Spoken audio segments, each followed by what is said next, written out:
पथ योजना को लेकर लेफ्टिनेंट जनरल अरुण पुरी से एक्सक्लूसिव बातचीत हुई हमारे संवाददाता की, वो हम आपको सुनाते हैं। जी बिल्कुल, हमारे साथ मौजूद है इस समय लेफ्टिनेंट जनरल अनिल पुरी साहब और सबसे बढ़िया पुरी साहब एडिशनल सेक्रेटरी भी हैं आप डीएमए और एमओडी में। सबसे बड़ी बात सर समझना चाहेंगे कि ये जो अग्निपथ अग्निवीर के लिए रिक्रूटमेंट के लिए जो अभी तक आने से पहले ही विरोध तमाम स्टेटों में हुआ, उसकी वजह क्या आपने पता की? कुछ पता चला क्या कि विरोध की वजह क्या थी? क्या आप प्रोसेस को समझा नहीं पाए या पहले प्रोसेस बता नहीं पाए? जय हिंद। पहले चीज तो ये है कि विरोध की वजह क्या थी अलग बात है, बट ये विरोध एक लॉ एंड ऑर्डर सिचुएशन की जिसके लिए हमारी स्टेट मशीनरी है। नाउ ये जो अग्निपथ स्कीम है ये बता नहीं पाए ऐसा नहीं है, बट बहुत सारे इनिमिकल एलिमेंट्स खासकर कोचिंग इंस्टीट्यूट्स ऐसे हैं जो ये बच्चे 17 से 22-23 साल के हैं, उन्होंने जो समझाया जो वो बताना चाहते थे, उन्होंने वो नहीं बताया जो हम समझाना चाहते थे, तो उन्होंने उनको गुमराह कर लिया, तो वो लोग आगे निकल गए। तो ये लॉ एंड ऑर्डर सिचुएशन की बात है। हमारे तरफ से आउटरीच में रत्ती भर कसर नहीं छोड़ी है, चाहे वो फौजी हो, चाहे वो ये नेवी वाले हों, चाहे एयरफोर्स हो, चाहे गवर्नमेंट मशीनरी हो, चाहे मैती है उसमें, या हमारा पूरा मिनिस्ट्री ऑफ इंफॉर्मेशन ब्रॉडकास्टिंग का जो सिस्टम है। तो जिस हिसाब से ये पूरा हलचल हुआ, अब अग्निपथ अग्निवीर को लेकर कैसी आप लोग को भी फीडबैकिंग मिल रही है और कितने आपको अभी तक कॉल्स या फिर लोगों के समझाने के लिए आपके पास मैसेज आ रहे हैं? देखिए, आउटरीच की प्रतिक्रिया चलती रहेगी एंड अभी प्रेस कॉन्फ्रेंस खत्म हुई है, यहाँ पर तीनों सर्विसेज ने हेल्पलाइन भी लगा दिए हैं, उसके अलावा उन्होंने ये जो ईमेल की प्रविधा है ये भी शुरू कर दी है। हमारे रिक्रूटिंग सेंटर जो हैं 114 हैं पूरे देश के अंदर, आर्मी नेवी एयरफोर्स मिला के, आर्मी के 84 हैं।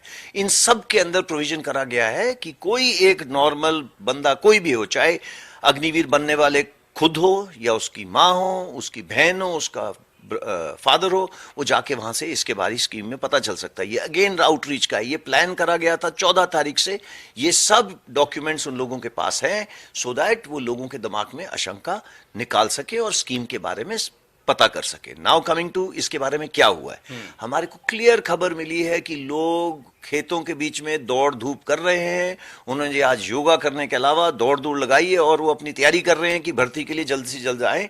तीनों आर्मी नेवी एयरफोर्स तीनों ने बता दिया है कि कब डेट्स निकल रही हैं, तो अगले 1.5-2 महीने के अंदर अगर वो तैयारी नहीं करेंगे तो दौड़ में पीछे रह जाएंगे और बाकी चीजों में पीछे रह जाएंगे। तो अभी तक कितनी रिक्रूटमेंट की आप मान के चल रहे हैं कि कितना आवेदन पहले फर्स्ट फेज में यानी पहले बैच में होने की संभावना है और अगले बैच सेकेंड बैच कब स्टार्ट होगा? तीनों सेना ने तीनों ने निकाल दिया है। सबसे पहले ऑफ द ब्लॉक है एयरफोर्स वाले, उसके बाद नेवी वाले और फिर आर्मी वाले। तीनों को मिला के तकरीबन 50,000 जो हमारी जरूरत है उसी के हिसाब से उन्हें भर्ती करा जा रहा है। तो जिस हिसाब से अब शंकाएं ये भी हैं कि 4 साल बाद उनका फ्यूचर क्या होगा, क्योंकि कई नेता हैं जबरदस्ती उनके बरगला रहे हैं, तो आप थोड़ा सा एक आम शब्दों में समझा दें कि उनका भविष्य वास्तव में 4 साल बाद जब वो आते हैं हमारे पास, आपके पास ट्रेनिंग करने, और जब वो सोल्जर बन जाते हैं तो उनका भविष्य क्या होने वाला है? देखिए, इसके ऊपर तो मैं इतना कुछ बता सकता हूं, अभी आप सुनिए। मेरी उम्र 17.5 साल है या 21 साल है। मैं अगर अग्निवीर नहीं बनता तो मैं क्या करता?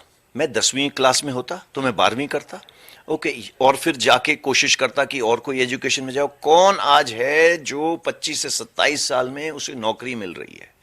ओके, एवरेज इंडियन को नौकरी नहीं मिल रही। हम देश की रक्षा के लिए एक मौका दे रहे हैं युवक को, कितनी उम्र में? 17.5 साल, 10वीं क्लास पास, और फिर उसको 21 साल में वापस बैक टू द सोसाइटी। जो 21 साल का है वो 25 साल में वापस। आज की एवरेज एज में 27 साल वाले को नौकरी नहीं मिल रही। हमारी इनटेक कहां से है? गांव से। 70% लोग गांव से आ रहे हैं। वही हमारे देश की शक्ति है, वही हमारी सेना की शक्ति है। तो इन लोगों को अपने, या तो वो खेती कर रहा था या फिर कोई छोटा मोटा बिजनेस कर रहा था। अगर हमारे पास रहेगा, 10वीं क्लास आएगा, जो गवर्नमेंट ने जो प्रावधान करे हैं, जो ministry of primary education, higher education, दोनों ने बोला है कि भाई इसको हम 12वीं क्लास पास करवाएंगे, इसको हम डिप्लोमा देंगे। तो ये तो हो गया उसका मन के लिए, जो दिमागी, जो पेपर कार्रवाई के लिए। नाउ कमिंग टू स्किल, हमारे साथ रहेगा, एक चीज सीखेगा जो कोई नहीं सिखा सकता, ना उसको इंजेक्शन सिखा सकता है, वो डिसिप्लिन। ओके, यही एक डिसिप्लिन, उससे हर एक कोई भी वेन्यू पकड़ सकता है, वो ले सकता है। तीसरा, उसको 11 से 12 लाख रुपए पूंजी उसकी जेब में होगी। उसकी उम्र क्या होगी? 21 से 25 साल। 21 से 25 साल के अंदर 12 लाख इतना आसान नहीं है। आप पता करिए, आपको तो मालूम होगा, चाहे बीएससी हो चाहे बीटेक हो, उसको क्या मिल रहा है बाहर। इस अमाउंट के साथ अगर उसके अंदर वो क्या कहते हैं, जुनून है कि मुझे हायर एजुकेशन करनी है, वो कर सकता है। अगर चाहे मुझे एंटरप्रेन्योर बन सकता है, कर सकता है।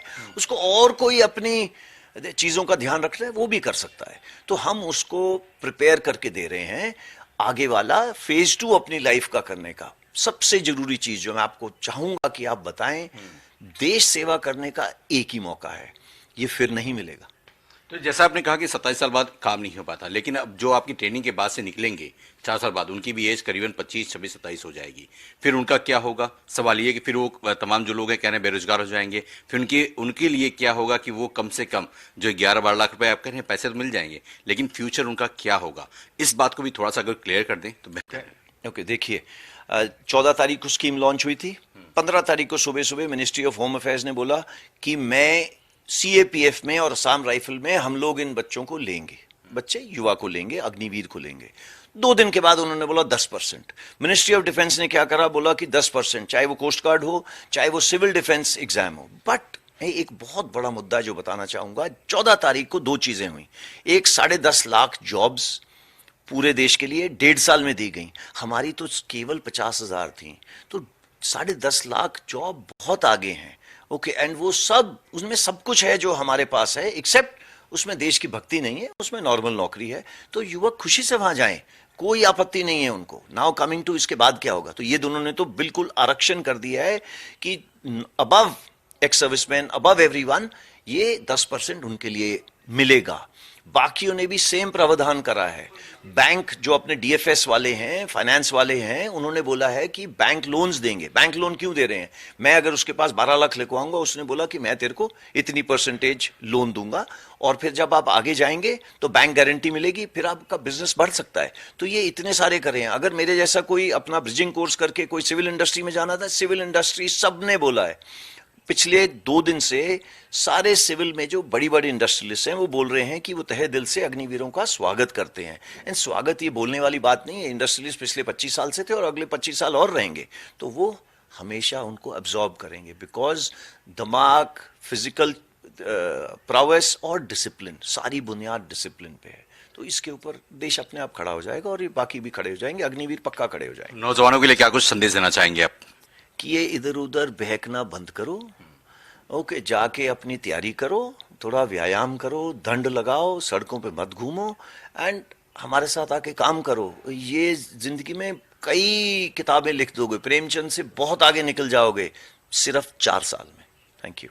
चलिए, तो साफ तौर पर है कि यहाँ पर जैसा लेफ्टिनेंट जनरल अनिल पुरी साहब ने बताया कि ये अच्छा मौका है देशभक्ति का, और फिलहाल ये जो शुरुआत की गई है इसे रोल बैक तो नहीं किया जाएगा, लेकिन ये मौका है। अगर इस बार मौका चूके तो फिर मौका हाथ नहीं आएगा। इसे देशभक्तों तैयार हो जाओ और तैयारियां शुरू कर दो।